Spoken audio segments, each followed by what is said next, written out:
दोस्तों आज बात करेंगे मेंटेनेंस के रिगार्डिंग।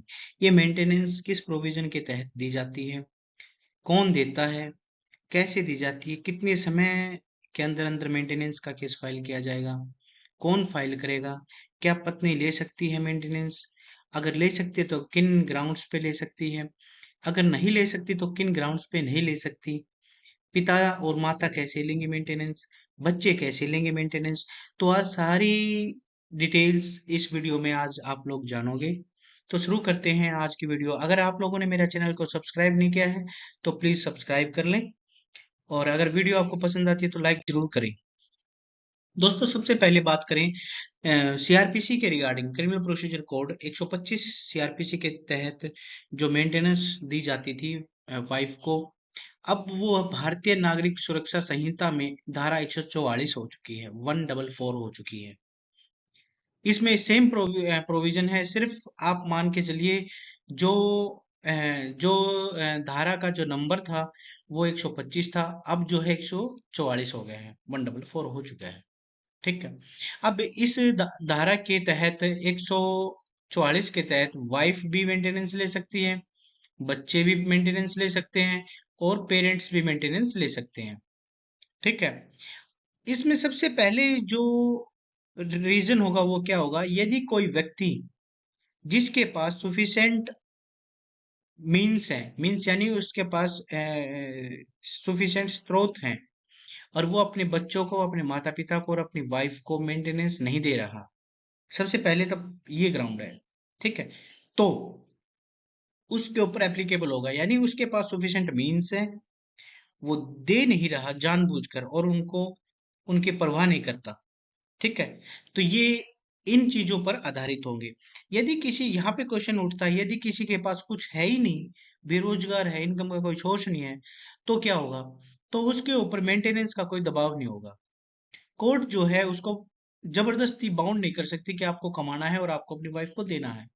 लेकिन एक सामाजिक ड्यूटी है कि अगर उसने शादी की है तो उसकी जिम्मेवारी बनती है उसके बच्चों के लिए, उसके माता पिता के लिए और उसकी पत्नी के लिए। अब बात करते हैं इस प्रोविजन में कौन कौन मेंटेनेंस ले सकता है। सबसे पहले तो वाइफ मेंटेनेंस ले सकती है। वो वाइफ मेंटेनेंस ले सकती है जो अनेबल है कमाने के लिए, यानी वो जो कमा नहीं सकती या कमा नहीं रही। अगर वो ऑलरेडी जॉब में है, पैसे कमा रही है, ठीक है, और वो अपना अच्छा खासा अपनी मेंटेनेंस के रिगार्डिंग कमा लेती है, अपने खर्चे के रिगार्डिंग कमा लेती है, ठीक है, तो उसको मेंटेनेंस नहीं मिलेगी। ठीक है। पहली कंडीशन ही यही है कि वो अनेबल होनी चाहिए टू मेंटेन हर सेल्फ। दूसरा, एक तो उसके वैध बच्चे हों, अवैध बच्चे हों, उन्होंने शादी ना की हो, ठीक है, और वो जो है अपने आप को मेंटेन करने में असमर्थ हों, तो वो बच्चे भी मेंटेनेंस ले सकते हैं अपने पिता से। तीसरा, लेजिमेट हों, यानी वैध हों, अवैध हों, नॉट बीइंग मैरिड डॉटर, इसमें मैरिड डॉटर नहीं आएगी। अगर डॉटर की शादी हो चुकी है तो उसको नहीं मिलेगा, अगर उसकी शादी नहीं हुई है, डॉटर अनमैरिड है, तो उसको मिलेगा। ठीक है। और इसमें जो फिजिकली और मेंटली डिसेबल बच्चे हैं ना, उनके रिगार्डिंग सब क्लाउज सी जो है उनके रिगार्डिंग बात करता है, यानी चाहे वो बच्चे वैध हों या अवैध हों लेकिन वो डिसेबल हों। ठीक है। और मेजोरिटी उन्होंने अटेंड ना की हो। अगर की भी है तो वो डिसेबल हैं तो कमा नहीं सकते, तो भी पिता जो है उसके लिए जिम्मेवार होगा। फादर और मदर, ठीक है, फादर और मदर जो अनेबल हैं टू मेंटेन देमसेल्व्स या हरसेल्फ या हिमसेल्फ, ठीक है, तो वो भी लायबल होंगे। कुल मिला के इसमें चार चीजें बताई गई हैं। एक तो वाइफ, एक बच्चे जो नाबालिग हैं, तीसरा वो बच्चे जो मेजर हैं लेकिन डिसेबल हैं, कमा नहीं सकते, चौथा माता पिता। नॉर्मल बात। ठीक है। अब बात करते हैं अगले प्रोविजन के लिए। अब ये देगा कौन? अब ये जो है मेंटेनेंस का ऑर्डर कौन करेगा? दोस्तों इस मेंटेनेंस का order magistrate of first class करेंगे। ठीक है। और किन चीजों पे? सबसे पहले उनको प्रूव करना पड़ेगा कि ये मुझे नेग्लेक्ट कर रहे हैं, यानी मेरी परवाह नहीं करते और इन्होंने ये मुझे मेंटेनेंस नहीं देते। ये बात जो है उस व्यक्ति को, यानी वाइफ को डिसाइड करनी पड़ेगी। ठीक है। अब बात करते हैं कि मंथली अलाउंस भी मिल सकता है। मिल सकता है वाइफ को भी, बच्चे को भी और माता पिता को भी। ठीक है। अगर मैजिस्ट्रेट उसको ठीक समझे, मैजिस्ट्रेट को लगता है कि भाई हाँ, इनको मंथली अलाउंस या जो मंथली जो है एंट्री मेंटेनेंस जो है वो दिलानी चाहिए, तो मैजिस्ट्रेट जो है ऑर्डर कर सकते हैं। ठीक है। अब बात करते हैं फादर, मैजिस्ट्रेट में order the father of a female child, जो फीमेल बच्ची है, ठीक है, और तो मैजिस्ट्रेट उसको मेंटेनेंस के लिए ऑर्डर कर सकते हैं जब तक वो मेजर नहीं हो जाती। ठीक है। ये जो डिपेंड होगा मैजिस्ट्रेट की सेटिस्फेक्शन पे होगा। कब?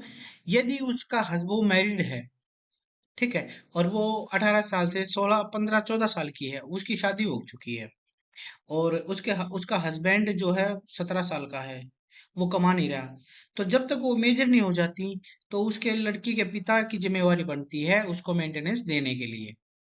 ठीक है। अगर लड़की शादीशुदा है लेकिन वो नाबालिग है, यानी 18 से कम की है, तो अगर वो बालिग है, 18 से ऊपर की है, तो पिता बाउंड नहीं है देने के लिए। ठीक है। ये तो जो मैंने आपको ये प्रोविजन बताया, ये तो था इसके। बात करते हैं एंट्री मेंटेनेंस की। एंट्री मेंटेनेंस में अगर जो है एप्लीकेशन फाइल की जाती है, तो विद इन 60 डेज उस एप्लीकेशन पे मैजिस्ट्रेट को जो है फैसला करना पड़ेगा, और अगर वो सेटिस्फाई है, तो जब से उसको नोटिस हुए हैं एप्लीकेशन एप्लीकेशन के उस व्यक्ति को, तब से लेके और उस दिन तक उसको मेंटेनेंस का एंट्री मेंटेनेंस का ऑर्डर पास कर देगा। अब बात करते हैं इसमें वाइफ कौन है। वाइफ में डिवोर्स वाइफ, जिसने तलाक ले लिया है, या शी हैज नॉट रीमैरिड। ठीक है। डिवोर्स तो है, डिवोर्स तो हो चुका है, लेकिन उसने अभी तक शादी नहीं की है, then it will be applicable. ठीक है, वो वाइफ होगी। ये जो मैंने आपको बताया, अगर इसमें एक रीजन और है, अगर इस ऑर्डर का कोई वॉयलेशन करता है और वो पे नहीं करता, तो 1 महीने तक वेट किया जाएगा कि भाई मेंटेनेंस दे दे। अगर वो नहीं देता है, तो 1 महीने के लिए फिर कस्टडी में चला जेल में चला जाएगा, फिर वो वापिस आएगा, फिर 1 महीने तक वेट किया जाएगा। अगर वो देता है तो ठीक है, अगर नहीं देता तो फिर 1 महीने के लिए कस्टडी में चले जाएगा। ये जो है मैजिस्ट्रेट की पावर होती है। ठीक है। इसमें जो अब एक जो मेन चीज मैं आपको बता दूं, वाइफ इसमें एक चीज है, if a husband has contracted marriage, यदि पति ने कॉन्ट्रैक्टेड मैरिज कर ली विद अनदर वुमेन, किसी अन्य औरत के साथ, और वो रखेल रख रहा है, यानी जो मिस्ट्रेस होती है रखेल कहते हैं जिनको, रखेल रख रहा है, तो it shall be considered to be just ground for his wife refusal to live with him. तो ये जो ग्राउंड होगा ना, ये वाइफ के लिए सफिशिएंट है कि भाई मैं इसके साथ नहीं रहना चाहती अब, ठीक है, मुझे मेंटेनेंस दिया जाए। ठीक है, तो पति को जो मेंटेनेंस देनी होगी। ठीक है।